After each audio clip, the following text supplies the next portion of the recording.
Hello, everyone. Welcome to our session today on the impacts of tariffs on responsible sourcing. So I am here with Kevin Franklin, CEO of EiQ and also Chief Product Officer at LRQA. So Kevin is the right person to be talking to today because he spent more than 25 years working in responsible sourcing. And he was actually the very first employee number one within the EiQ team as well. So we're going to drill into this topic and see what insights you have to share, Kevin. So tariffs are impacting everyone.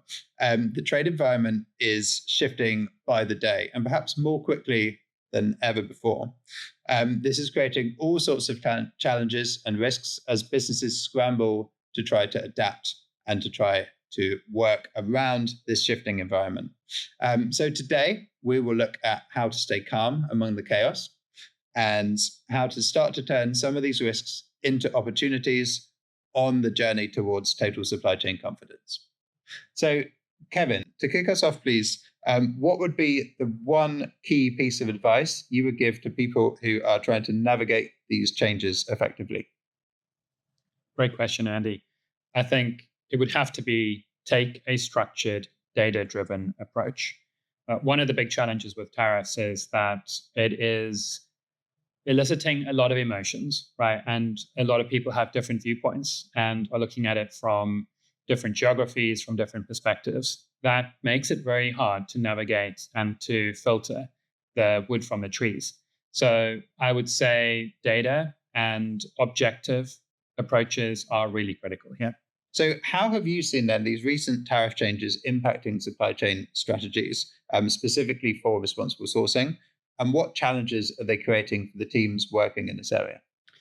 I think one of the biggest challenges is, and one of the biggest concerns actually, is whether all of the incredibly hard work that's been done by this industry over the last 25 years could be undone.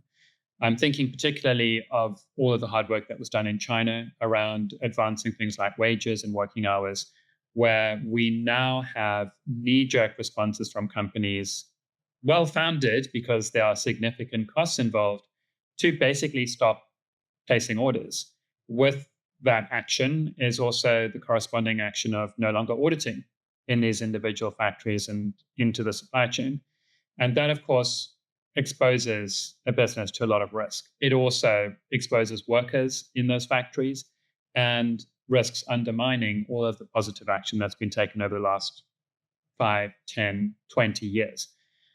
What we're also seeing a lot of, though, of course, is questions being asked around costs. And that means potentially switching geographies, so looking at alternative sourcing locations. And of course, our EiQ platform is incredibly well set up for that because the platform, in many respects, is basically geographically oriented. So you can easily go into the platform and do a risk assessment for 5 or 6 near adjacent countries that one might look at as an alternative to China in particular, which is where the tariffs are the most significant, and also other countries that might be impacted. So that is definitely something that's happening today as well. What key factors should companies consider if they are really thinking of pivoting their sourcing strategies in response to sudden tariff increases? I think the first is really benchmarking and understanding one's current supply chain versus what one's new future supply chain might look like. What I mean by that is if you are moving from a country that you know and trust, where you have relationships that you know and that are based on years of potentially working together, to a new environment, you should firstly start to benchmark and to evaluate what that really means for your business. So using platforms like EiQ allow you to generate those risk exposures for different markets. I think linked to that benchmarking is also the need to really evaluate the trade-offs. What I mean here specifically is, in fact, let's take a country like Lesotho, which has gotten a lot of press in the trade conversations, given that it's such a small sort of isolated part of Africa that has been potentially very negatively impacted by, potentially, because they haven't gone into force yet, the tariffs. If you move sourcing from Lesotho to any other country, you're going to generate a lot of additional emissions because Lesotho is basically a country fueled through hydropower. So that means that all grid electricity basically generates zero emissions. So if I'm home shoring from Lesotho to the US, I've now got emissions. And that's about trade-offs, right? So you might actually trade off a trade imbalance or a human rights risk for an environmental impact. The same will happen from a cost perspective. It may actually be more cost intensive going to a new location than it was prior to tariffs, and that will impact the consumer. Excellent. Thanks, Kevin. So we've recently released our supply chain risk outlook report, which highlights some of the key production hubs which might actually, in a way, benefit from tariffs and might see a bit of an influx of business. And we've looked at some of the risks in some of those locations. So if you haven't done already, I'd encourage you to go to eiq.com and download a copy of that report. So, Kevin, with tariffs driving businesses to explore these alternative production hubs, firstly, where are these hubs emerging? And secondly, what inherent risks should companies then be aware of? Well, to answer this, you need to look at really the nexus of geographies and sectors. And the new hubs really are different depending on what sectors or commodities one's looking at. If you're looking at kind of more traditional manufacturing, apparel, footwear, or even potentially hard goods, so consumer goods and retail, then the majority will be in some of the Southeast Asian locations. So Vietnam, which was already growing significantly as a result of the previous tariff rounds, Vietnam, potentially Thailand. We're also seeing interest in Malaysia, India, within that kind of Southeast Asia cluster. You may also see renewed interest in Mexico, and that's definitely the case for automotive. And you may also see additional interest in Turkey as well. Now, we're all kind of in the consumer goods retail space, leaning a little bit into more automotive. If we're talking about some of the food commodities, Brazil is a definite beneficiary of the tariffs, and we're already seeing a lot of action around Brazil for soybeans and other items. So it also depends on whether you're looking at it from a kind of US sourcing or a China sourcing perspective, because they both have tariffs in place. For China, where it has quite significant tariffs on US imports, take something like beef, we're now seeing Australia targeted as a potential source geography for a lot of those beefs and benefiting significantly from that. And then thinking then about the risks of shifting production into these countries, what are the factors that companies should bear in mind when undergoing these supply chain transformations, basically? So I think there's multiple different risks.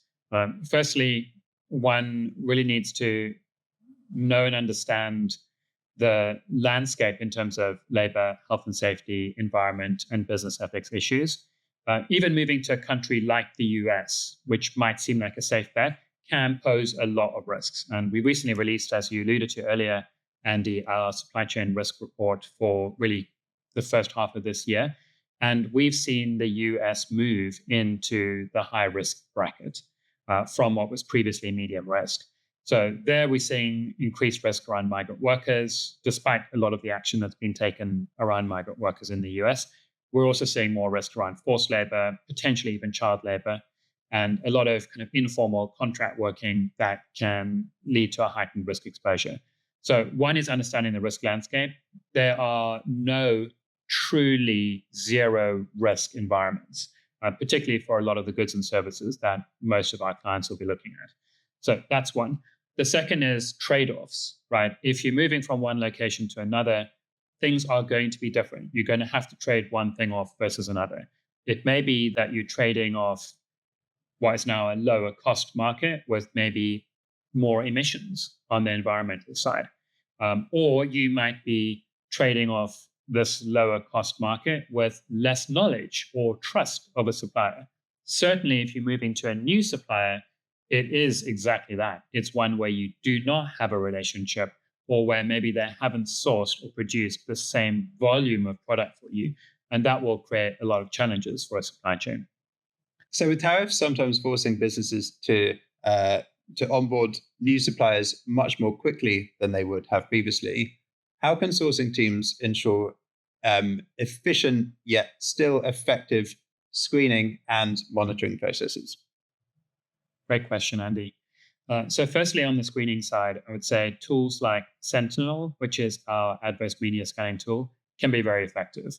A lot of our clients will already be evaluating new suppliers on a fairly regular basis, but perhaps not as many and not as frequently as they might need to do now as a result of the tariffs. So, step one, I would say, run them through an adverse media scanning tool like Sentinel, where we can look at geographic risk, product risk, and we can also actually evaluate labor, health and safety, environment, business effects, and management systems, which are key sustainability criteria typically built into a responsible sourcing program, all done remotely and can be turned around within 24 hours.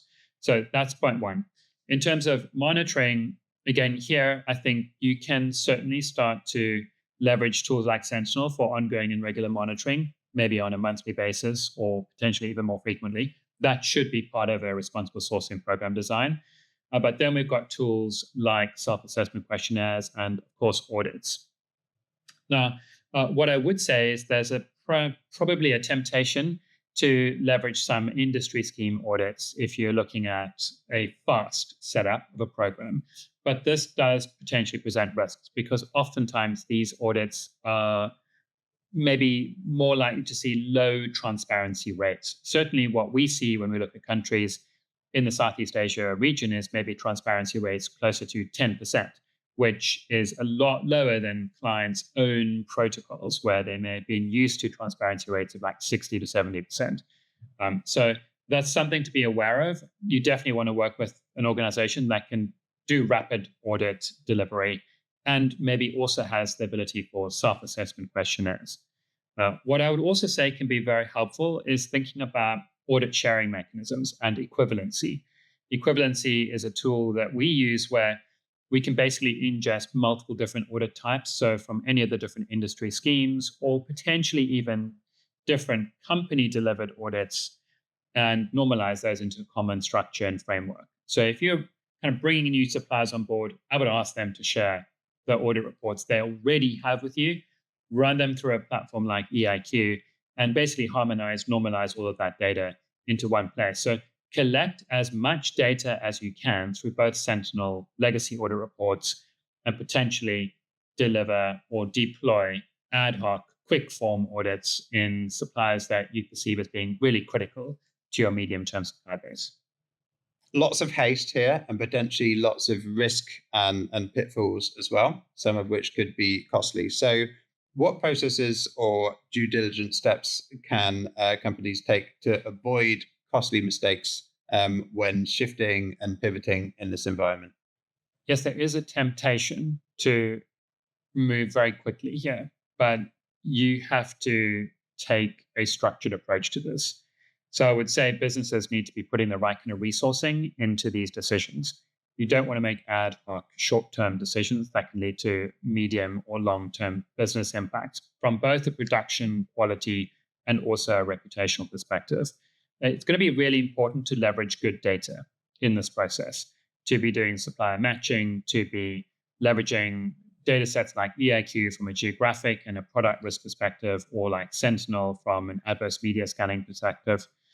And also looking at service providers and platforms like EiQ, where suppliers can share with you the information that they already have. So I think it's really critical to pool as much information into this decision-making process as you can, and to work with partners that you know, that you trust, and that spend a lot of time on the ground. And that includes EiQ team members as well as LRQA team members. Remember, we have people on the ground in pretty much all of these locations, and we can certainly support you in your decision-making. Supplier relations may be under extreme pressure as well at the moment. So how important is it to build trust-based relationships with your suppliers? And how do you go about doing that? Supplier relationships are under extreme pressure right now, and it is very important to build trust-based relationships. I think what we're definitely seeing happening right now is, as a minimum, suppliers are being asked to do a lot more with a lot less. If companies are continuing to source from suppliers that are heavily impacted by tariffs, then a lot of cost cutting is going on in order to ensure that each of those businesses can try and hit the margins or get as close as possible to the margins they had before. In many cases, that will be impossible. But if you're working with the same supplier cost cutting is happening across the board. Now, with this is also a lot of responsible sourcing risk.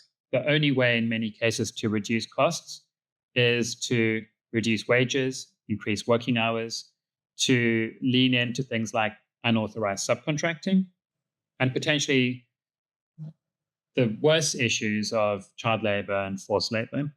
And these are very real dynamics wherever that production is still happening, because those costs are being very closely evaluated from all parties involved.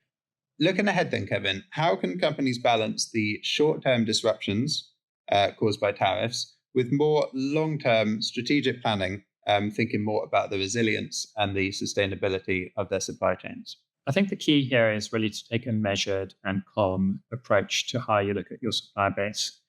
It's certainly the case that we were in a very different world 90 days ago, and quite likely we'll be in a very different world 90 days into the future.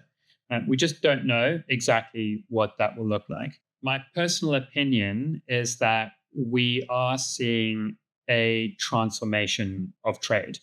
So my personal opinion is that we will see some of these measures sticking. Maybe not all of them, but some. What that means is that as a business, we need to be fundamentally looking at how we've set up our supply base and making strategic medium to long-term decisions about what we want that supply base to look like. And ultimately, even how that will impact the cost to the consumer, the message to the consumer, etc. Within that mix, there are going to be a lot of trade-offs because it won't be the same as it was before. And that means maybe trading off price with sustainability or social with environmental, and also risk as well as relationships. In many cases, you will be moving from suppliers you've known and worked with for a long time to new suppliers where the relationship will feel transactional and much less well-trodden.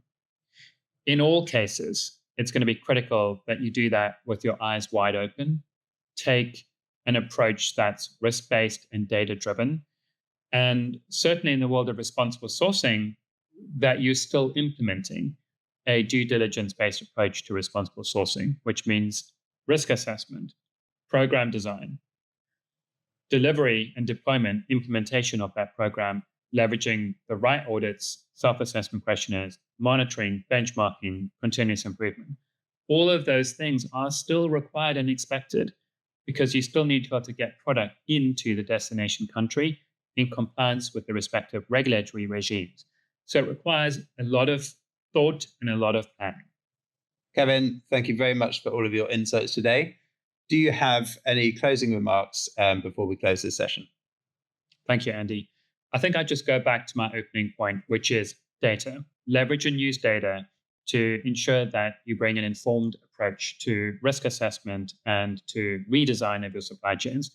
The good news is that AI is increasingly present in that decision-making mindset. And you have not just data insights and tools that are available in platforms like EiQ, but also AI combined with deep human intelligence to support that decision-making. Kevin, thank you very much. On the subject of data, please do go to eiq.com, download our latest supply chain risk outlook report, which does focus on some of these tariff-driven shifts, some of these production hubs, which are under a lot of scrutiny now. And I think you'll be able to get a lot of additional context and content from the insights that we share there as well.